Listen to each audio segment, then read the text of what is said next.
For February 5th, 2025, we will start the meeting with a prayer by Commissioner Mitchell and the Pledge of Allegiance by Commissioner Schill. Dear Heavenly Father, we're grateful that we can gather tonight for our planning and land use meetings. We're grateful for the opportunity that we have to participate and to help with these events. We ask that Thy Spirit would be with all of us, that we can go through our agenda and share our thoughts and ideas in orderly fashion, and that good decisions can be made. And we pray that please help us all, that we can travel safely when that time comes. And we thank Thee in this, we pray and do so in the name of Jesus Christ. Amen.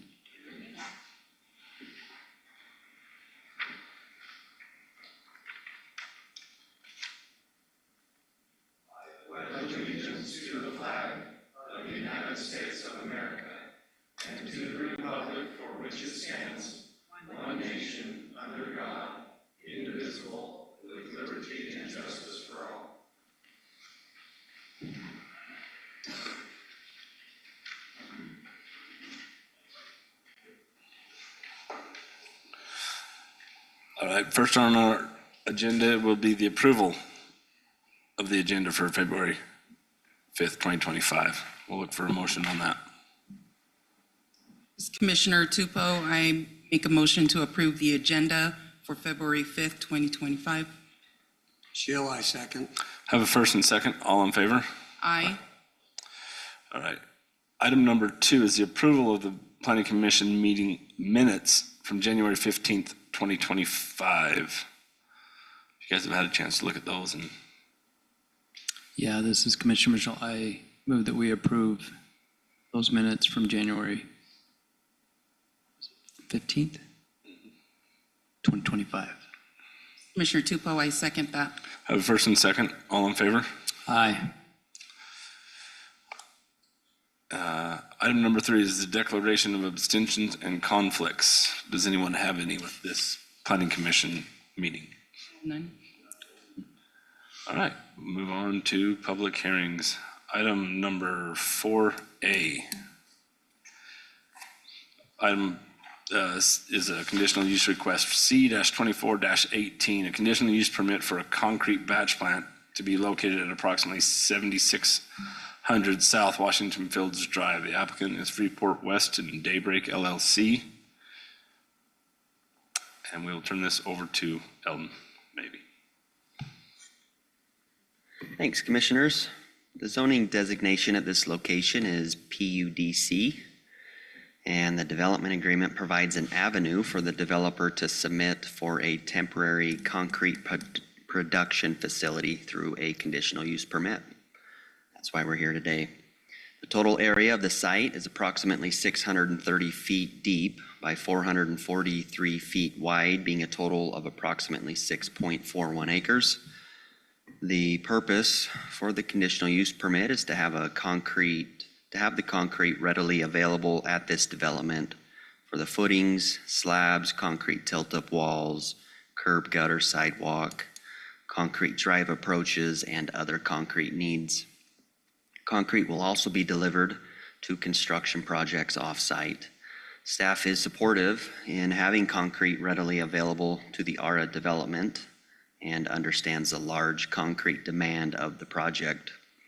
However, staff is uneasy with the exporting large amounts of concrete that are outside of the ARA development.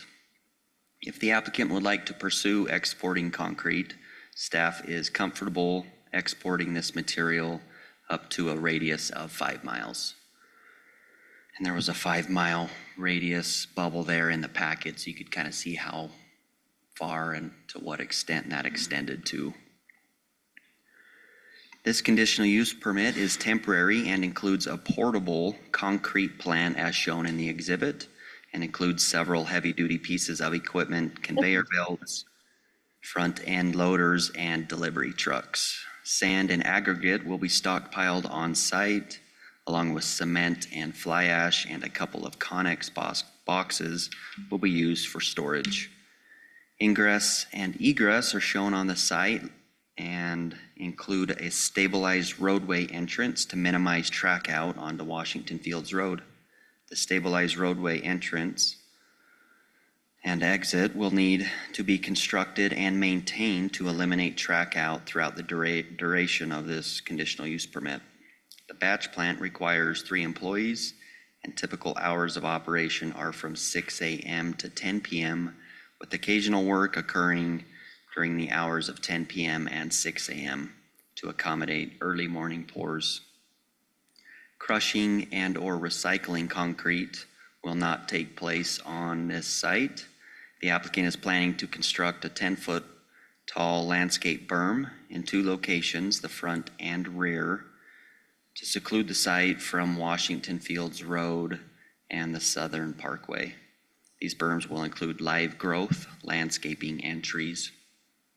The applicant has identified the life expectancy between 10 and 15 years, depending on build out of this development. The applicant is asking for a 10-year approval with the option to extend an additional 5 years for a total of 15 years. Staff feels comfortable with a 5-year approval with the option to renew 2 more additional times, the first being year 5 and again at year 10 for a total of 15 years. And condition number 1 has been added to address this concern.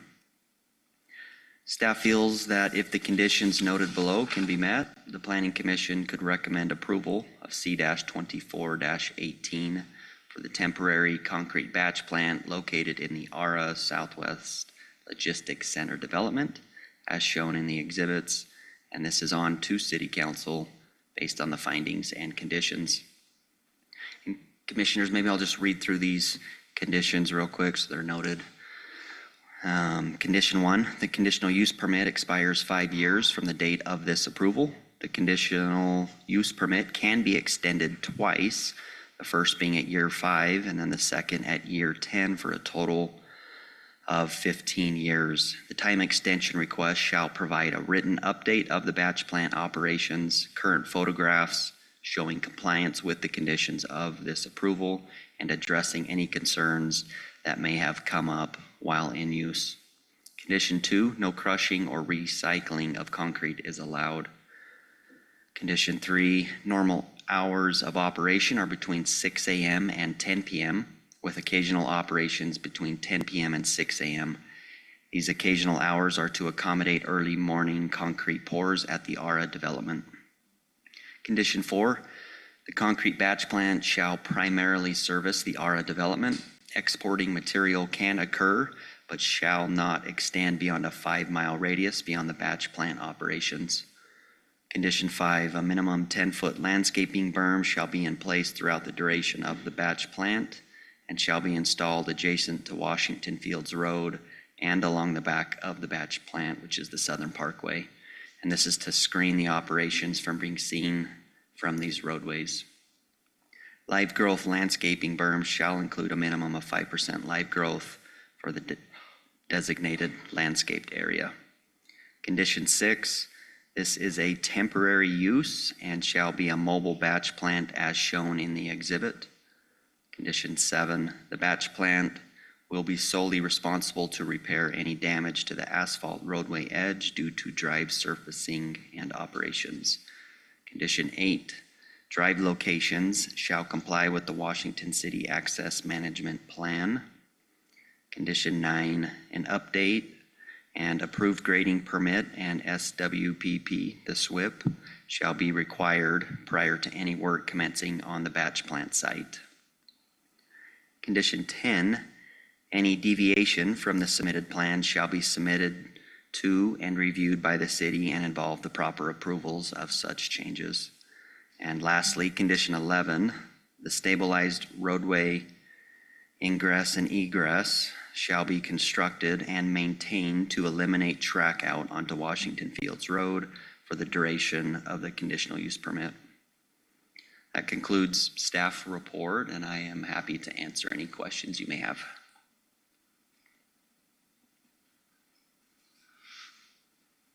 There was, the conditions, I think.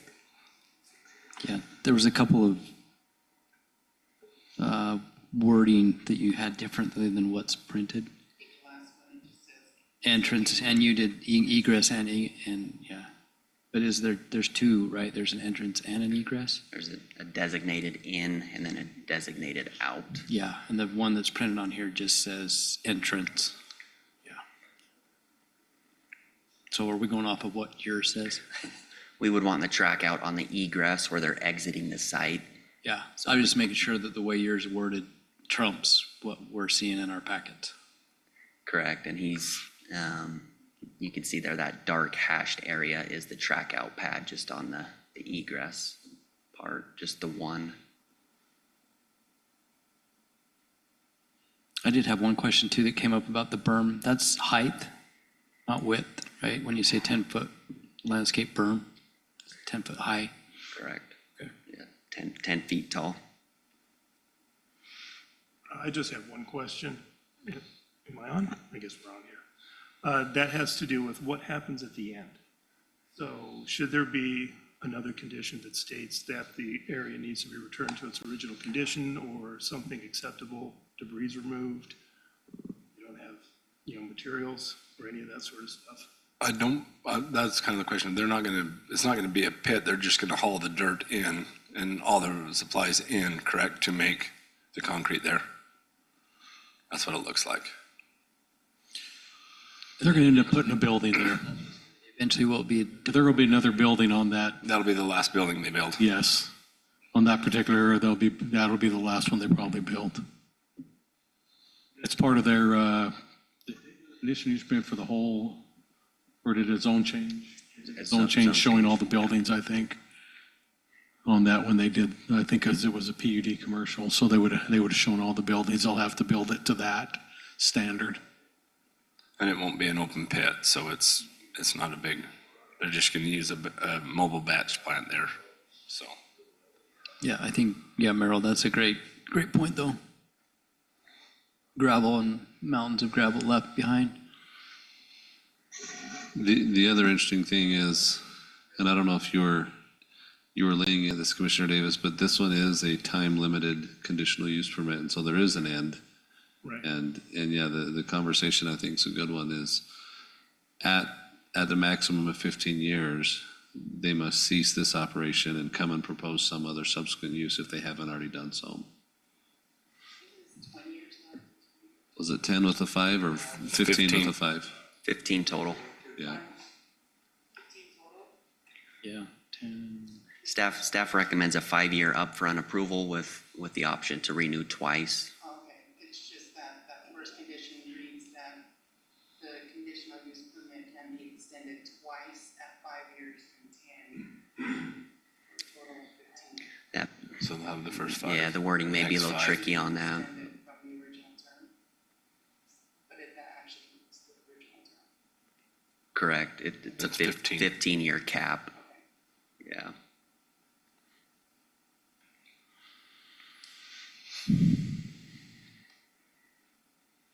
Thanks, Alden. Is that public? So we will open this up for public comment. Is there anyone here that would like to speak to this item? Okay, we will close the public hearing portion of this. There was the one There- public comment, there was- positive. Doesn't say what it was. Yeah, that one, we've read it.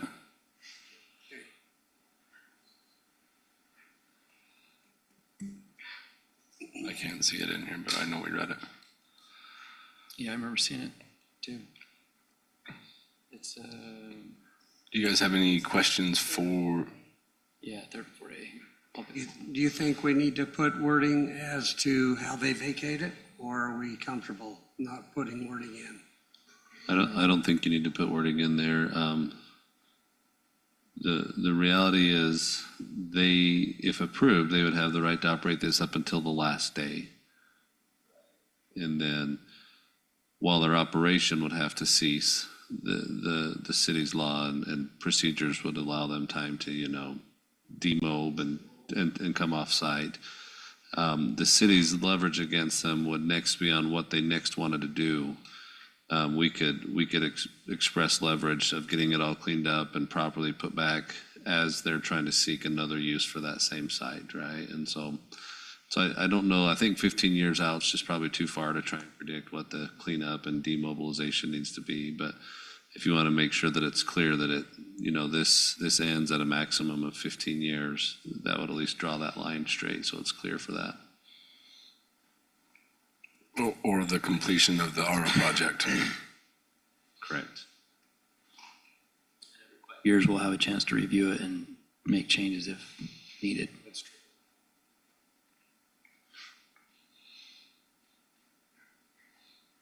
Did you guys have any questions for the applicant? No. Then we'll look for a motion. This is Commissioner Mitchell. I move that we recommend approval of C-24-18, a request for a conditional use permit for the concrete batch plant, temporary batch plant, to be located at approximately 7600 South Washington Fields Road, and with the four findings and 11 conditions. Shill, I second. So first by Commissioner Mitchell and second by Commissioner Schill. Roll call voting. Commissioner Schill. Aye. Commissioner Mitchell. Commissioner Tupou. Aye. Commissioner Davis. Aye. I'm Commissioner Bullock. I'm an aye as well. This will go to City Council for approval.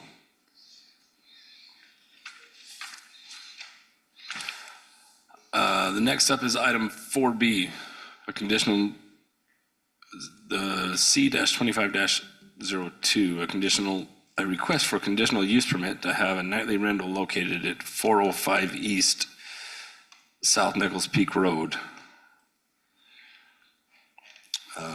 Chris Boyley and Wonder Asset Management LLC is the applicant.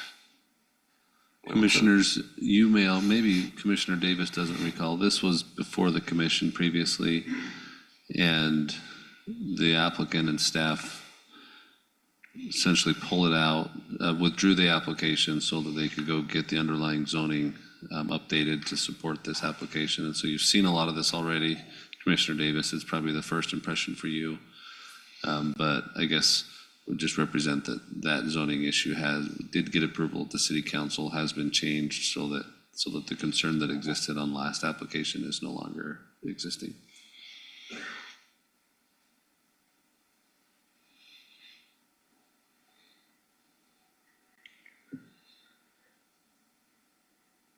Title 9, Chapter 14, Section 25, the residential rental short-term allows the applicant to use their residence for nightly rental if conditional use permit is granted by the Planning Commission. City code requires a minimum of 2 parking spaces and an additional parking space for every 2 guest bedrooms. The proposal includes 5 bedrooms, which requires 4 parking spaces. The proposed parking is adequate for the proposal. As the residence sits today, the maximum occupancy for the nightly rental is 10 occupants, which the applicant will be required to comply with. The applicant is proposing to extend the nightly rental use into the detached garage by converting some of the garage space into a living unit. Staff feels this extension of the nightly rental could be problematic, allowing double bookings for the property to take place. Staff has added condition 12 addressing this so that double bookings of the property shall not occur. As shown on the map, the residence is perched on top of the Nichols Peak and contains approximately 27 acres. The closest residence is directly to the north, located at 2098 South Franklin Drive, and is approximately 280 feet away from the back patio of this application. The applicant feels this creates an adequate buffer from the nightly rental and have also identified strict quiet hours from 10 p.m. to 8 a.m. They're stating they will provide meticulous property maintenance and waste management services, along with 24/7 7, support regular property inspections and swift resolutions of any potential issues. Staff has added conditions and feels that if these can be met, staff recommends the Planning Commission approve C-25-02, allowing for a nightly rental to be located at 405 East South Nichols Peak Road, and that's based on the following findings and subject to the following conditions. Chair, maybe I'll ask you if you'd like me to run through these conditions as well. All 12 of them. Okay, condition 1, any site improvement shall meet the requirements of city and state adopted codes and conform to the applicable health, safety, zoning, and building codes. Condition 2, the maximum number of occupancy will be no greater than 10 unless the residence installs a fire suppression system that is approved and accepted by Washington City. Condition 3, inspections by both the building department and fire department will need to be approved before the nightly rental operations begin. Condition 4, the property shall not be changed in a way that removes the residential character structurally or aesthetically, including landscaping. Condition 5, the nightly rental shall be controlled by a local property management person or company who resides or place of business is within 20 miles of the short-term residential rental property. Condition 6, the nightly rental shall have adequate off-street parking, allowing for only 2 vehicles. Allowing for only 2 vehicles plus 1 additional vehicle for every 2 guest bedrooms. Parking requirements shall not include parking on public streets. And in the exhibits, you can see they're meeting that requirement. Condition 7, the owner or property manager of each short-term residential rental property shall obtain a short-term residential rental property business license as required by this code prior to commencing the use. Condition 8, the nightly rental shall permanently post in a conspicuous place the rules and regulations as it relates to the approved conditions of this particular conditional use permit. Condition 9, the nightly rental shall have strict quiet hours from 10 p.m. to 8 a.m. Condition 10, the nightly rental shall provide meticulous property maintenance and waste management so as to not burden / nuisance the surrounding properties, neighbors, and or community. Condition 11, automatic termination. Notwithstanding anything to the contrary in Chapter 17, conditional uses of this title, a conditional use permit granted pursuant to this section shall automatically terminate, or in the alternative, shall be terminated by the city if any of the following occur. The first being, the residence or structure is devoted to a use other than as short-term residential rental, excluding the occupancy of the residence by the applicant. The second item is there is a change of ownership of the property. Third, the residence or structure fails to comply with applicable health, safety, or building codes. Fourth, there has been a violation of this section or a violation of Chapter 17, conditional uses of that title. And lastly, other activity has occurred at or related to the short-term residential property which the city reasonably determines is clearly contrary to the purpose and intent of this section. And lastly, condition number 12, the residence shall not be double booked during the same time frame. The property is viewed as a single residence and shall be rented as a single residence to be used by one group of the same party for the nightly rental time frame. That concludes staff report, and I'm happy to answer any questions you may have.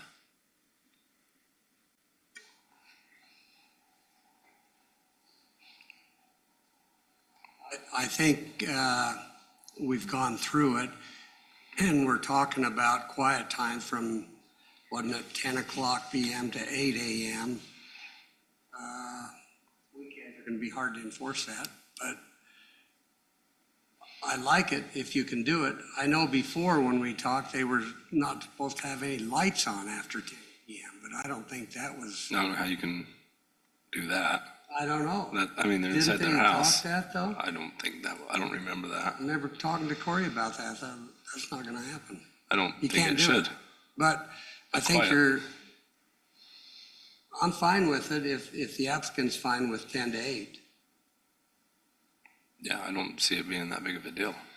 I don't think think it'll be a weekends are gonna noise be a- issue up there. Yeah, I don't think anyone's gonna hear it. I agree with you. It feels a lot more detailed and better put together than the first time. I think there's been some Yeah, stuff I think added. so. I think Makes it another more thing that needs to be brought up is in their rules and regulations, there's no rocks throwing or anything exiting the top of that hill. Yeah, there was the one finding, or it was a condition that harmed or something. I mean, I feel like it kind of addressed that in a vague way, one of those conditions. So rock throwing's not something that's lawful either way, so that's an existing law as it is, right? They could be pursued or Well, prosecuted. I agree with that, but it probably needs to be spelled out to the tenant. Okay.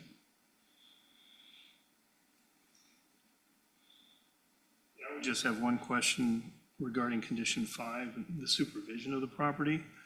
You know, we're saying that the management person or company would either have a residence or place of business within 20 miles. If it's a place of business, I believe that the management company's up north. I thought they were here. I don't know. Are they here? It looks like, That's the applicant. Or is it up north? Just as long as there's always somebody, you know, there's always got to be 24/7. You got to be able to reach somebody. So if business is closed on the weekends, and somebody lives Cedar, whatever, then it doesn't work. Oh, is that one? I don't know. I was thinking they were using a local management company, but maybe not. Well, they would have to, based on these yeah, conditions. the conditions are saying And I it think has the to be reason, this way. yeah, the reason was so that they're accessible. If there are problems, somebody can get there within a reasonable amount of time to address it. And that requirement is not something that was created unique to this. That's a principle that exists in the city code for short-term rentals. And so what you see staff doing is being careful to just call that out on these conditions, but it's a condition that would apply to the other short-term rentals in other areas. Thanks, Alden. So this is a public hearing, and if anyone here would like to speak to this, please come forward and do so. Okay, we will close the public hearing portion of this. And if anyone would like to make a motion or talk to the applicant, You guys comfortable? You want the applicant or no? I think I'm good, based on what we addressed last time. I'll take a stab at it. You can do it? Ms. Shield, I would move that the planning commission approve and send to the city council for approval. This goes to city council, correct? The C-25-02 allowing for nightly rental to be located at 405 East South Nichols Peak Road based on the 4 findings and the 12 conditions. Chairman, or not chairman, but Commissioner Shield, just to clarify, this will be approved or denied at this commission. So this would not be a recommendation, it would be an approval or denial. And I think your motion is to approve, correct? It is. Yeah, I just want to clarify I'll that. back up and not say that it goes to city council. I'll just say everything else. I recommend approval. Commissioner Tupou, I second that. I have a first by Commissioner Schill, a second by Commissioner Tupou. Individual voting, Commissioner Schill, Aye. Commissioner Mitchell, Aye. Commissioner Tupou, Aye. Commissioner Davis, Aye. and Commissioner Bullock. I'm an aye as well. Congratulations, it passes.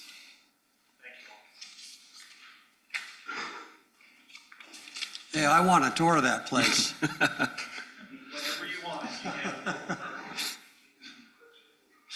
Just book it. Yeah, just book it. You can have a tour all night.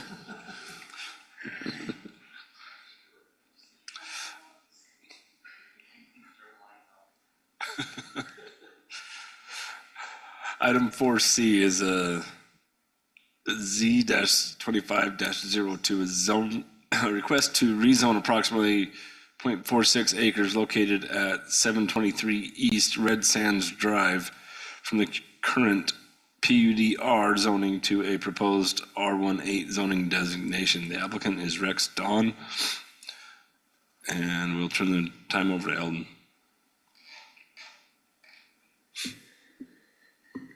The R18 request is for the purpose of developing the property into a two-lot residential subdivision. The surrounding zoning to this parcel is R18 to the north, east, south, and west. It's completely surrounded. You can see there. That orange is the R18.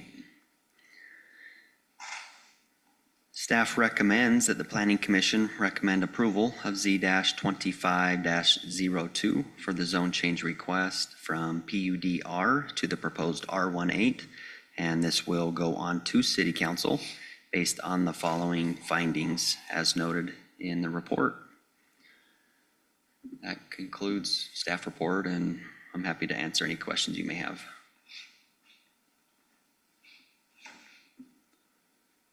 This is Sheila. They probably can't hear me, but I looked it up. Is this the roadway right here?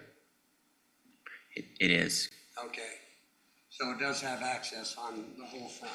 It does, yeah. There's a knuckle Yeah. back in there. Yeah.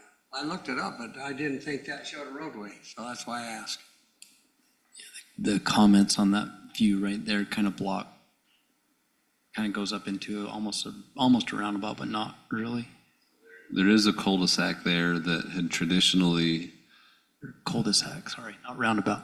roundabout, knuckle, cul-de-sac, they all work. That the upper portion of that cul-de-sac had been in common area / HOA ownership. Last year, the end of last year, the city entered into a transaction where the city now owns that cul-de-sac and intends to file a plat in the future that would dedicate the rest of it to as a public road. So that would fully dedicate that cul-de-sac as a public road. The city also has some agreements to build a trail amenity along there. It would include things similar to a park, but it wouldn't be dedicated or listed as a city park, but it would be a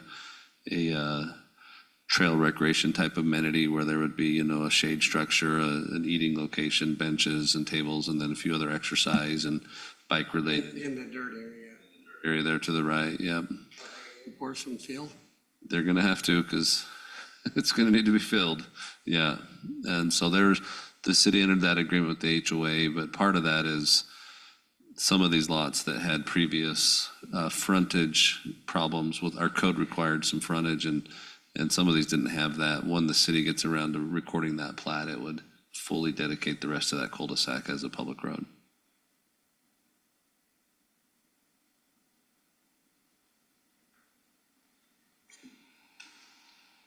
People that backed that, could you offer it to sell for them? Offer what to sell for them? That excess dirt that you're gonna put a park there, or just, So but it's unused. I'm not following your question still. Well, I'm just saying,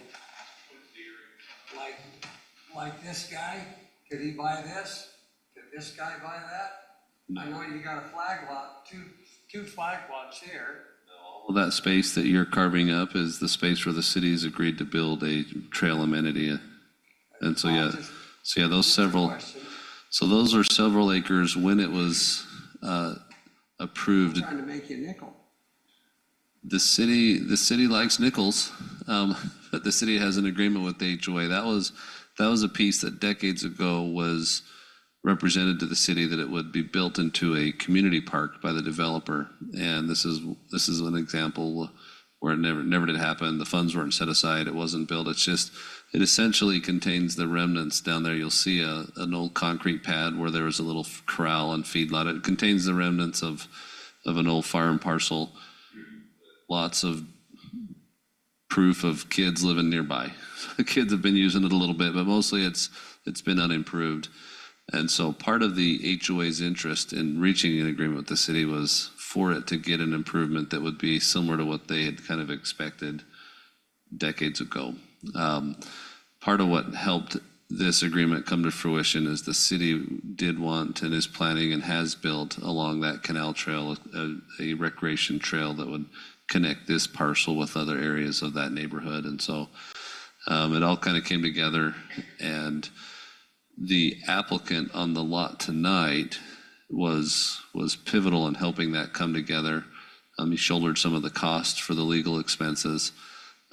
He originally owned the smaller lot to the right, the one that's what he originally owned, and he was constrained by the fact that there wasn't enough street frontage because the public street hadn't reached up there yet, and so he was motivated to get involved and help bring this to fruition as well. So between him, the HOA, and the city, we've accomplished things where that owner now owns the lot to the left that's subject to tonight's application. The city owns the lot that he used to own. The city now owns the rest of the cul-de-sac, as well as the 2.25 acres to the east that'll be the city's obligated by contract to develop into a trail park. Be nice. Yeah, it's something that's been lingering for a long time. You'll see there's a lot of nice properties all around it, and I think this will hopefully complement what's already a really nice area of the city.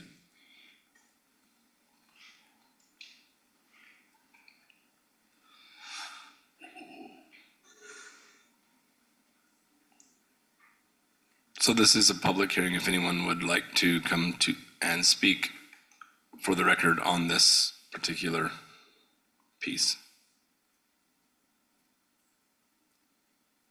Okay, I will close the public hearing then and look for a motion. Commissioner Tupou, I make a motion to recommend approval to City Council on Z-25-02 to rezone approximately 0.46 acres located at 723 East Red Sands Drive from the current PUDR zoning to a proposed R18 zoning designation, subject to the two findings in the staff report. Commissioner Davis, second. Have a first from Commissioner Tupou, second from Commissioner Davis. Individual voting, Commissioner Schill, Aye. Commissioner Mitchell, Commissioner Tupou, Aye. Commissioner Davis. Aye. I'm Commissioner Bullock. I'm an aye as well. This will go to City Council. And that item number 5 is adjournment of the Planning Commission meeting. This is Commissioner Mitchell. I move that we adjourn. Commissioner Tupou, I second that. Have a first from Mitchell and a second from Tupou. All in favor? Aye. Meeting adjourned. We'll start the land use in about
You ready?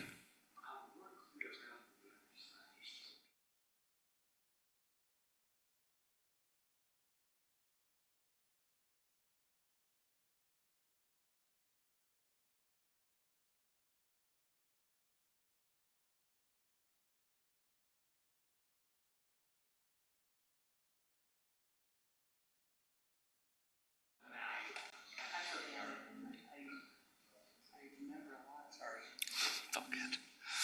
All right, welcome to the Land Use Authority meeting for February 5th, 2025. I look for a motion for, I look for an approval of the agenda, item 1. Is Commissioner, This Hill, I would approve the agenda for the Land Use Authority meeting of today. is Commissioner Tupou? I second that. First by Commissioner Hill, second by Commissioner Tupou. All in favor? Aye. Item number 2, approval of minutes. This is Commissioner Mitchell. I move that we approve the minutes from the previous meeting, January 15th. Commissioner Davis, second that. Have a first from Mitchell, a second from Commissioner Davis. All in favor? Aye. All right, item number 3, declaration of abstentions and conflicts. This is Commissioner Mitchell. I need to be removed from item 4B. I have been helping the homeowners with the potential project. B as in boy. So Thad, on that, does he sit here and say nothing, or does he just not vote?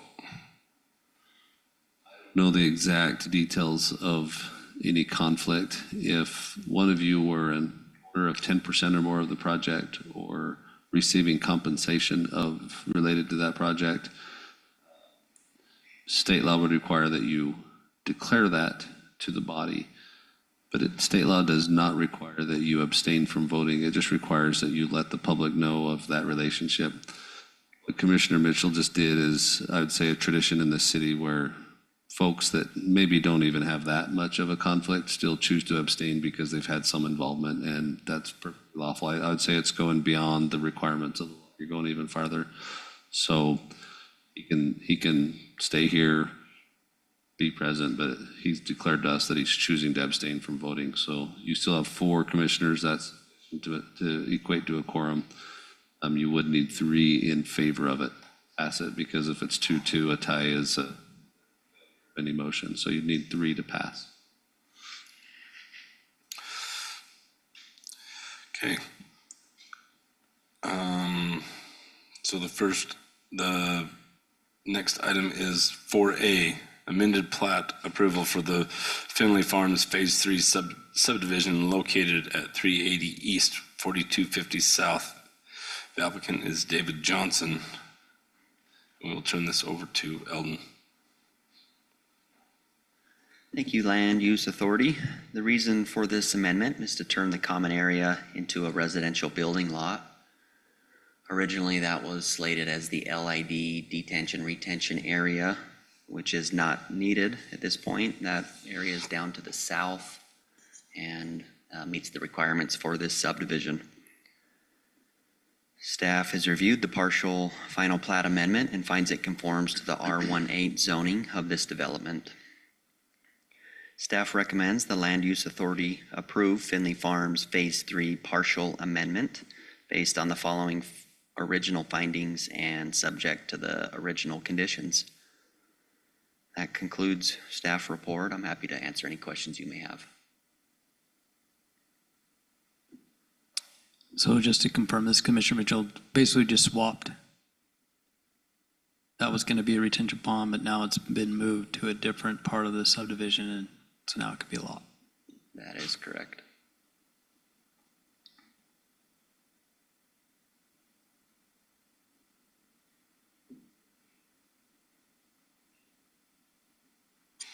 Thanks, Eldon. This is a public hearing, so we will open this up if anyone has any questions on item 4A. Okay, we will close the public hearing for 4A. Do you guys have any questions? If not, I'll look for a motion. It's Commissioner Tupou. I make a motion to approve 4A amended final plat for Finley Farms Phase 3 subdivision located at 380 East, 4250 South, with the findings and conditions in staff report. Shield, I second. First from Tupou, second from Schill. Individual voting, Commissioner Schill, Aye. Commissioner Mitchell, Aye. Commissioner Tupou, Aye. Commissioner Davis. Aye. I'm Commissioner Bullock. I'm an aye as well. So that passes. Item 4B is the amended final plat approval for the High Chaparral at Washington Bench Phase 3 subdivision located at 1363 East Silver Shadows Drive. The applicant is Beth Streeper. It's actually Beth Streeper.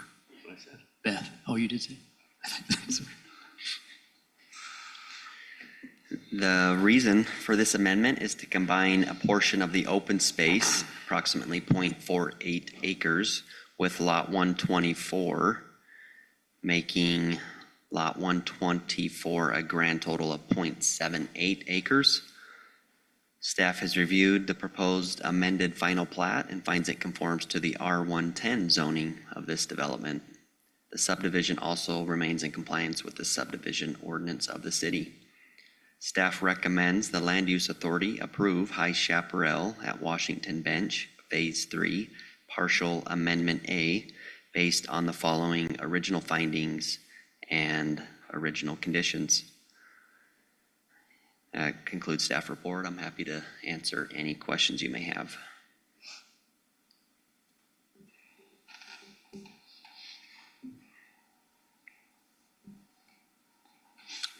Thanks, Eldon.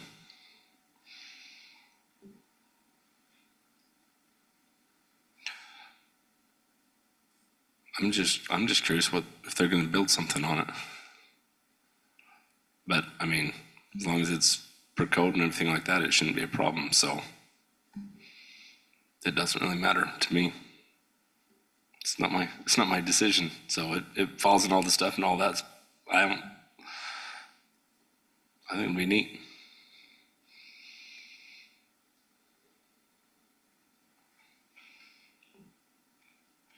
Oh, this isn't horse property though? Correct? No, Big enough, but now, wait. That's not it. It's up high, right? Is where Birkin and that come together, correct? Yeah, it's up at the top of Silver Shadows. And yeah, To your right. is that in that cul-de-sac? There's no cul-de-sac. It wraps around the corner. it's the very top. Yeah, right there on your lower left. Where is it? Yeah, right there. Wait. No, that's not it. No, it's up. Where's Silver Shadows? That's That's Birkin. one more street over.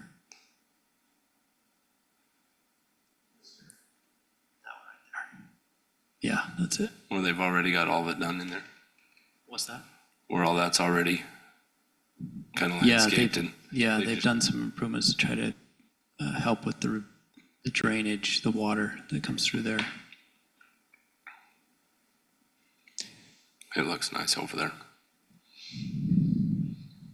One big house. It's a big, there's already a big house on it. So Drew, just to clarify, the house that's existing is on lot 124 and its boundaries are fairly narrow there, right there, right? And the proposal tonight is to amend the plat, which would essentially expand those boundaries to the outer boundaries of the shape you see now. And so the amendment would remove those, the north and east sides that are shown from the prior one and expand it out to those boundaries you see there. And so to answer your question, Commissioner, it would be a single lot. The city does have code that allows other building activities within a lot. something like, say, a casita, but that would be subject to another application and another permit, and you'd have to fit the standards and ordinances So that I'm the saying city it's all gonna has. fit in there. It's not really gonna. We even, I don't know what the community restrictions are within there, but that lot will be subject to CCNRs and all of that as well. You know, and they have their own spacing standards and sometimes design standards. And so could a bigger lot in theory have additional building on it? In theory, yes. I'm assuming that we probably don't have any knowledge of building plans. Is that correct, Eldon? We preliminary met with the applicant, and he's considering doing a detached or an attached garage that would have to obviously meet city ordinance. Yeah, Yeah, but it's not a big deal. yeah. Single owner, same use on the same lot. Yeah. It's just a really big lot in that neighborhood. And good for them.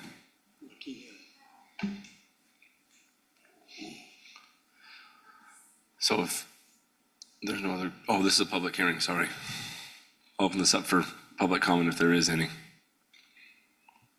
Okay, I will close the public hearing on item 4B and look for a motion on this. Commissioner Davis, I'll make a motion that we approve agenda item 4B, amend final plat approval for the High Chaparral at Washington Bench, Phase 3 subdivision located at 1363 East Silver Shadows Drive, in compliance with the findings and conditions of the staff report. Have first from Commissioner Davis, Shill, I second. second from Commissioner Schill, individual voting Commissioner Schill, Aye. Commissioner Tupou, Commissioner Davis, Aye. Commissioner Bullock, I'm an aye as well. So this will be approved. Next is item 4C, to amend the final plat approval for the Indian Rivers subdivision located at 15 East Indian Springs Drive. The applicant is Sunwood Homes. We will turn this over to Eldon. So the zone change we did during the planning commission is just to the northwest of here. Kind of put you back in that area. Yeah, where that cursor's bouncing, that'll be the park there, trailhead, whatnot. The reason for this amendment is to extend Lot 3 to the north, adding approximately 1 acre to Lot 3. No other changes are being made at this time. Staff has reviewed the proposed amended and extended final plat and finds it conforms to the RA 1/2 zoning of the development. The subdivision also remains in compliance with the subdivision ordinance of the city. Staff recommends the Land Use Authority approve Indian Rivers amended and extended, adding approximately 1 acre to Lot 3 based on the following findings and original conditions. I'm happy to answer any questions you may have at this time. This is Commissioner Mitchell, so the access to that lot is off of that same little strip, right? Goes from front of 1, front of 2, and then it eventually ends at 3. Correct. Where did it end originally? Lot 3. Was there 4 lots in this? Three.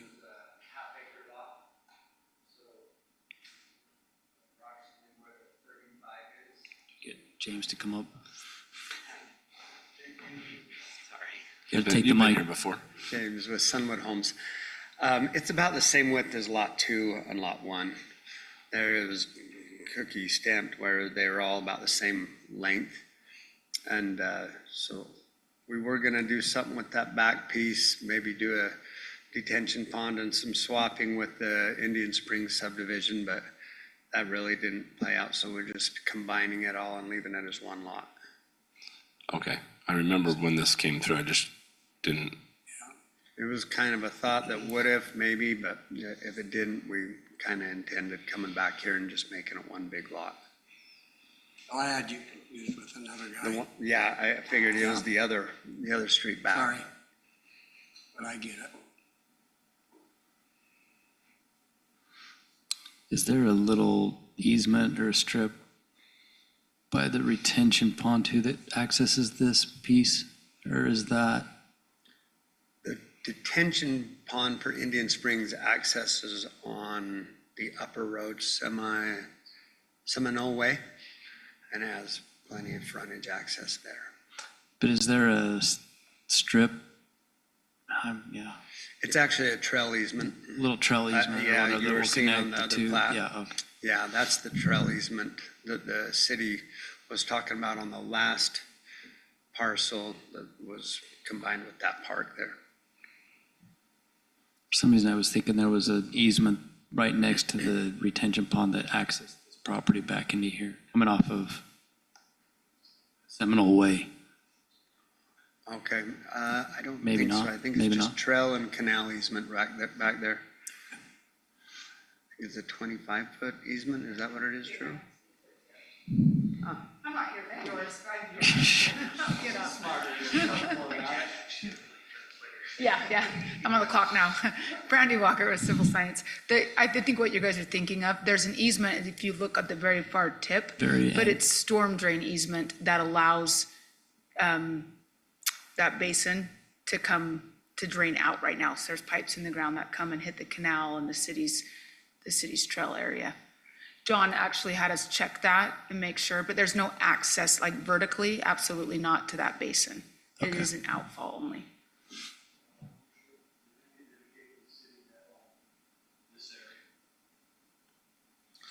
It's going to. This plat will, So, well, the city owned all of this at one point. yeah. And when the city, disposed of it, the city retained ownership of the easement through there. So it's not easement, it's ownership, it's fee ownership. And the canal has their own easement within the ownership that the city retained. Was it ownership or did it easement that the city retained? Just easement? Okay. And so the city retained easement right within all of that on the same footprint that the canal. So Drew, right there, sorry, Dad, if you go up another direction, Pull it down, go Drew. north, Yeah. There's clearly a road there that people use, but the city doesn't yeah, recognize. right between the detention pond and the house. Right of your mouse, yeah.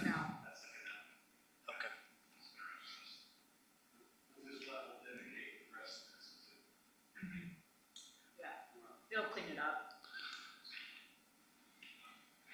Yeah, sorry, I was saying, because right here you can see where our ownership, and then when you come up here, it all's there, so that this new plat that I'll point to here in a minute,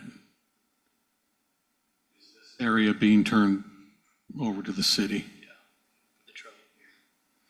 You can see the property points that they're doing and the radiuses, et cetera, so this will then push that back and give it ownership on the county records that way. And that access road adjacent to the detention basin will remain. I would assume that the canal company and possibly the city for trails maintenance would still use that, but it's not recognized as a public ingress egress. It's just a maintenance type lane.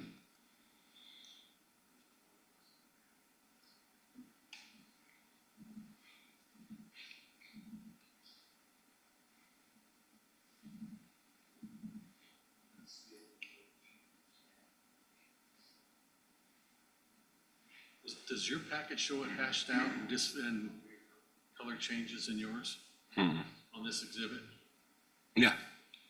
It's hash, it's not that. I don't know why. I'm the only one who has the bad exhibit, and that's okay. I'd rather you guys have the good exhibit and everybody else has it, so don't know what happened.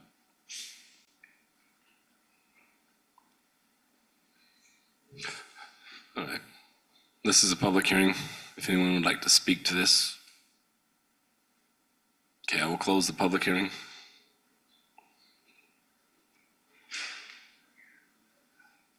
And look for a motion, guys. Unless you have any more questions. You comfortable? Yeah. Just talk.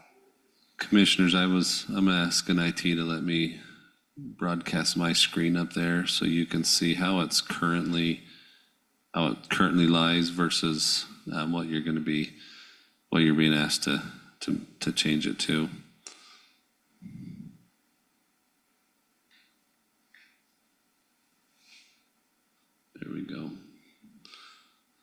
Zoom in just a little bit here. So you see currently it's 1, 2, 3 lots. This one has a boundary line. This is the easement that the city kept when they sold this chunk of land. Now adding this additional parcel to Lot 3, that is retaining easement for the trail and the canal right through there. And so essentially this flag lot's just going to get bigger.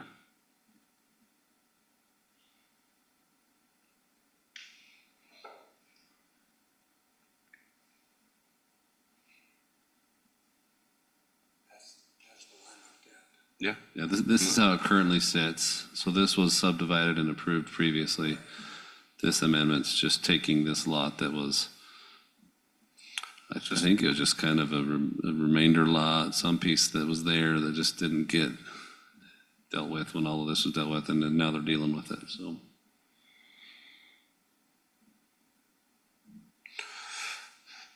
I'll look for motion on this, guys. Commissioner Tupou. Oh, I make a motion to approve item 4C. Indian Rivers amended and extended, adding approximately 1 acre to Lot 3 based on the findings and conditions in the staff report. Davis seconds. Have a first one with Commissioner Tupou and the second from Commissioner Davis. Individual voting, Commissioner Schill, Yep. Commissioner Mitchell, Aye. Commissioner Tupou, Aye. Commissioner Davis. Aye. I'm Commissioner Bullock. I'm an aye as well. So that passes. Item 4D is the final plat amendment for the Kent Minor subdivision located at 2191 East Washington Dam Road. The applicant is Seamus Egan, and we'll turn the time over to Eldon. It came to staff's attention that Lot 2 on this plat amendment does not meet the 2 acre minimum. We've been in contact with the applicant here, and he's asking to table this to March 19th to make some adjustments, so this will be in compliance. He's thinking he'll put a zone change in to RA1 for Lot 2 to meet that requirement.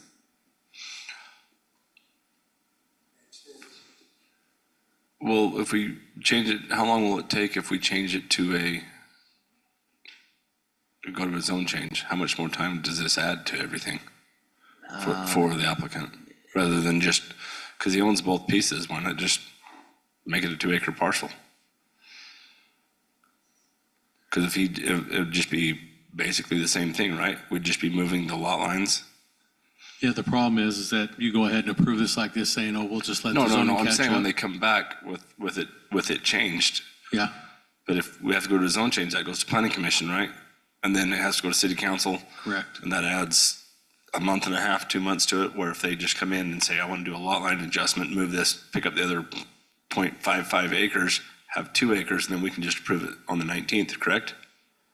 Well, we've given that option. They Okay. don't want to move the lot lines. That lot line is where they need it. So that this is the path they'd like to move forward with. Okay.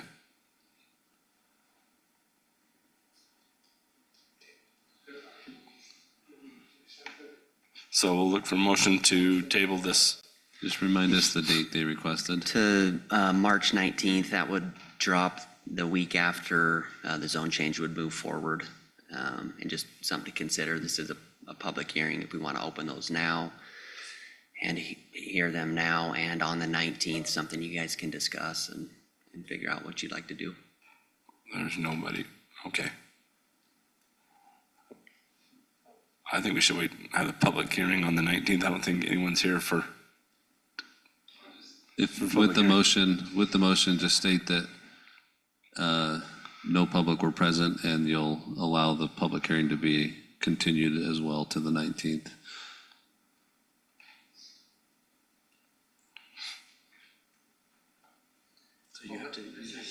no, I need a motion. a motion to table it. Oh, that's all you do? Say motion to continue. We're going to continue the item until March 19th. So we're not going to consider it, not going to hear any public hearing tonight. We'll just continue it all till March 19th. Maybe just for Commissioner Davis, it's the practice of Washington City Council and Commission that when the applicant requests something like this, that, you know, is within reasonable timeframes, which this one is, that we grant them that, you know, allowance so that they can prepare or modify their project according to plans that they'd have. We'd rather they have time to do all the stuff they want to do instead of forcing it through tonight, knowing that they, you know, are thinking of something else. Sometimes body chooses to table it and then bring it back for further discussion or consideration or analysis. And so tonight is just a request to continue, essentially reschedule it to March 19th. Okay, this is Sheil. I would move that we table this item due to the applicant's desire to table it and reconvene March 19th with the public hearing. Commissioner Tupou, I second that.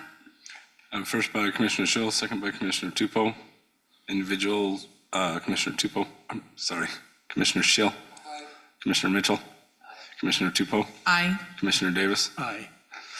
All right, we will hear the rest of this on the 19th. Item 4E, a preliminary plat approval for Queens Ridge Phase 5 subdivision located at approximately Camino Real and Wild Horse Ridge. The applicant is Stephen Simister, and we'll turn the time over to Eldon. The preliminary plat for Queens Ridge, Phase 2 through 5, was previously approved on November 23rd of 2021. In this development, Phases 2, 3, and 4 have received final plat approval and are recorded subdivisions. No changes are being made to these phases. Changes are being proposed for Phase 5 due to a fault line that was encountered during a geotechnical analysis. The applicant is proposing to adjust the layout of Phase 5 to accommodate the fault line as shown in the exhibit. Phase 5 lot count is being reduced from 20 lots to a proposed 15 lots, along with Castle Drive changing from a through street to a cul-de-sac. As originally approved, no segment of the rockery wall shall be taller than 10 feet, and the color of the rockery walls shall be consistent with the natural landscaping in the area. The zoning designation at this location is R115. The surrounding zoning is R110 to the north, R115 to the east, RA half to the south, and R112 to the west. The proposed subdivision conforms to the approved zoning. The request meets the subdivision requirements and other city ordinances as it relates to this location. Staff has reviewed the request and recommends approval with conditions of the preliminary plat as outlined. That concludes staff report, and I'm happy to answer any questions you may have. So this is Sheil. Going up Wild Horse, all those lots on the right side, there's big hills there. I guess they're gonna take that all down and have access on Wild Horse, correct? Correct, yeah, there'll be rockery walls to help taper. So there's a big elevation change between Kings Court people and this. Is there going, you talked about a retaining, another retaining wall, is that correct? Correct, it'll be tiered through there. Yeah, it's gonna have to be. I think the one lot's a little funky with how it had, can you pull that down a little bit? Yeah, there's kind of like it's like kind of like a flag lot. I know it's challenging with those fault lines. I wish we could put them fault lines in a road, which we can, correct? They're not. And fault lines in, are you putting fault lines in roads or roads on fault lines? What are you doing here? Oh, we're gonna put a road on top of the fault. Yeah, you can build a road on a fault line. So I wish we could utilize that rather than,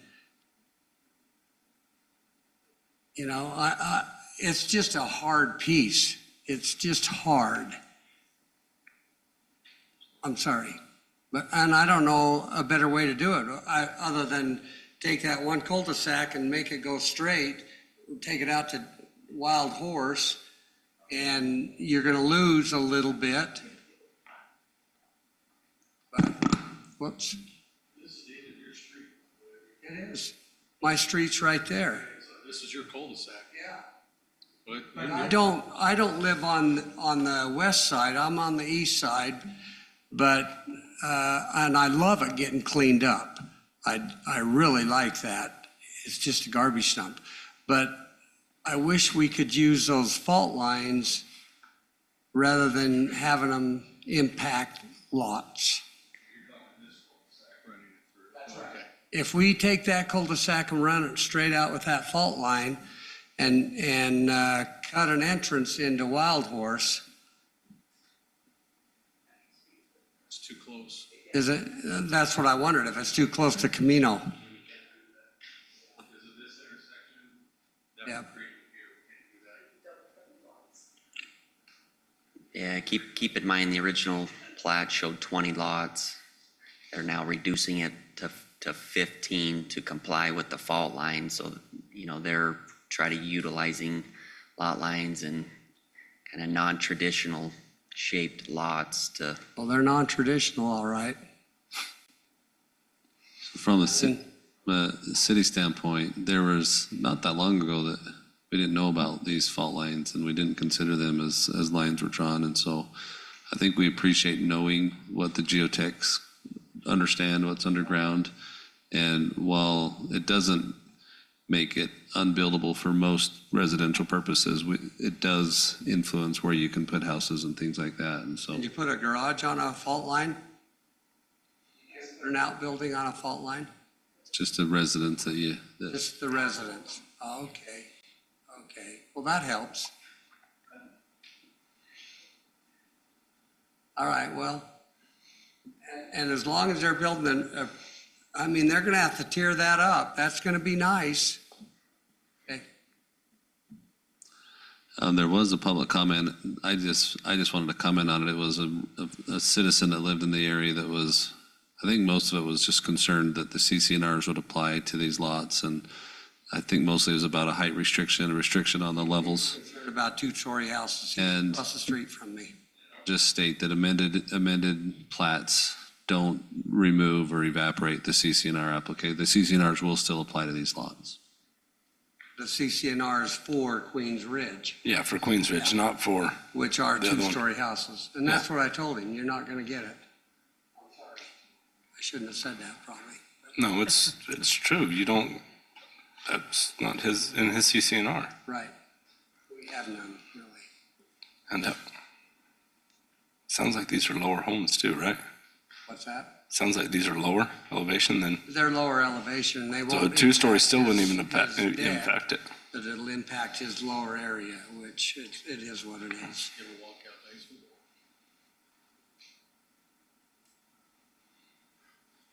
He wanted to buy like that one sliver lot that's really long. He wanted to buy right behind his house, but I don't know if you can divide that off or not.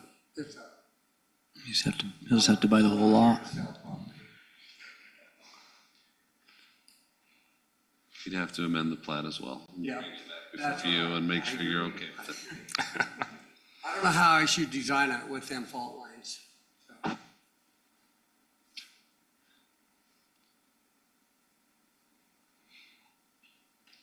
What else? I don't know. This is a public hearing. Yeah, it is a public hearing. I'll open this up to the public hearing if anyone would like to speak to it.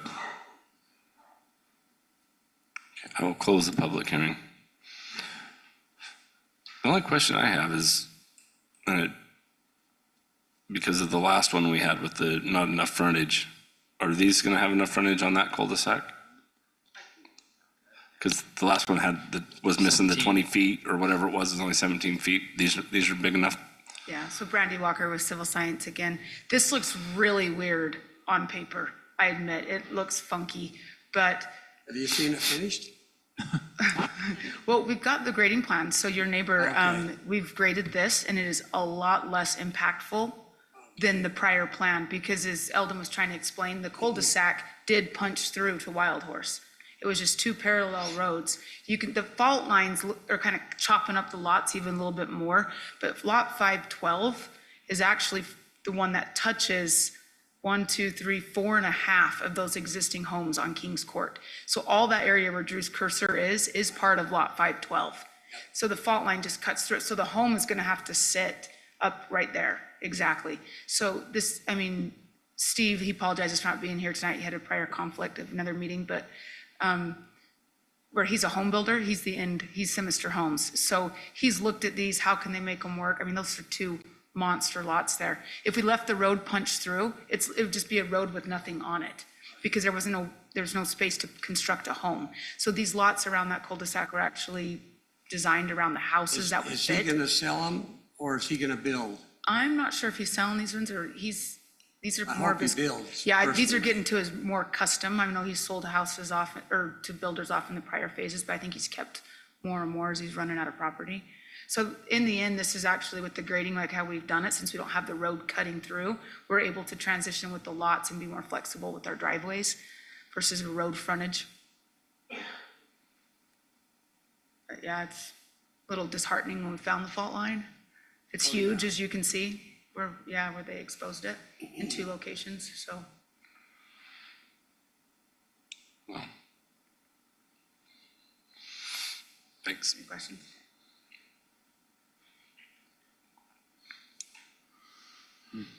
Public hearing, right? No, I already opened it and closed it. Nobody came up? Nobody.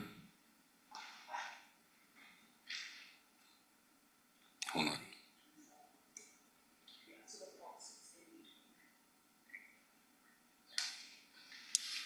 I was gonna ask you, Brandy, how do you see the size of the fault line on that plat? I don't know what's up with Drew's exhibits tonight. Okay. It's hard because half the line's gone. So this is the fault. So the fault line's in here. Okay, And then this is, it's really hard to see it right here. That's the home setback line on both sides of the fault. Yeah. So is there 2 faults or just one? So it's one big, this right here. Oh, So like I said, to put a road over it, you'd need like I-15. okay. But yeah, it's big. Is Doug's house built in it? When Steve bought this property, they had no idea. I mean, there's subdivision to the north of us, and subdivision directly to the south. So there's literally a house on each end of it. But yeah, because the geotech discovered it, and this, like, we are required to do fault studies in a certain area of the town where the fault is perceived to be. And they found it I saw here. them digging, and they were going east to west. Yeah, they're cutting laterally through it. And so they did find it in 2 different locations. That's why it fans out. It's because where they observe it. When we did Sugar Plum years and years ago, the Ince development, I mean, they did a 200-foot long, 13-foot deep, and never saw it. Flag lot guy, he's gotta go clear up in the corner too. Yeah, that lot will be actually really cool now. That one will sit down there. The one on the other, the one Pull up, it the down. up guy. Yeah. So That one there. So his He's gonna house have to put now, a house clear up there. yeah, so his house will be set up high now, but see, now we have the flexibility to work a driveway length long and tall up into it. So the grading is a lot less. Before, we were having to put huge walls behind these homes because we were having to come down to the grade of the public street. Now that we eliminated the public street, the So driveway. he's gonna have a uppity driveway. The driveway can get him there, yeah. So it's, I mean, it'll look good when it's done. It won't look as crazy as the paper copy looks, but yeah. Well, I guess we could build in between. We'll just put it on a post tension and have anchors that they could just throw out if it starts moving, right? It just, Wow. Steve was disappointed to lose 5 lots. That's a huge fault line there. It's the big, It's huge. yell from the back, sorry. In my long-standing career here and looking for that fault line, never have we encountered it that big. Scares me to death, and I live clear over. I'm on the east side of Kings Court, and it still scares me. Yeah, usually when you see plots come in, they're like 20 and 30 feet wide. Yeah, this was a shock to everybody. Yeah. Wow. Okay, I'll look for a motion on this.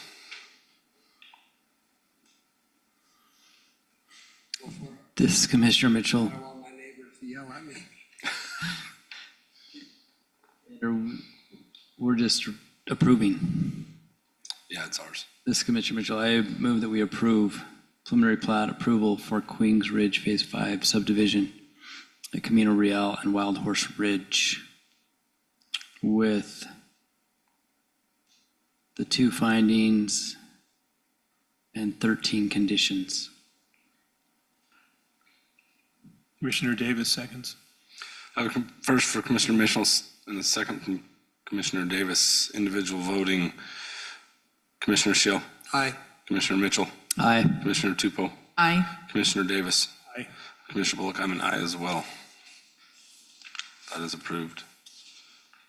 I'll look for an adjournment then. Tupou, I make a motion to adjourn. Bill, I second. First by Commissioner Tupou, second by Commissioner Schill. All in favor? Aye. Meeting is adjourned. Thank you, guys. It's getting interesting. Where do you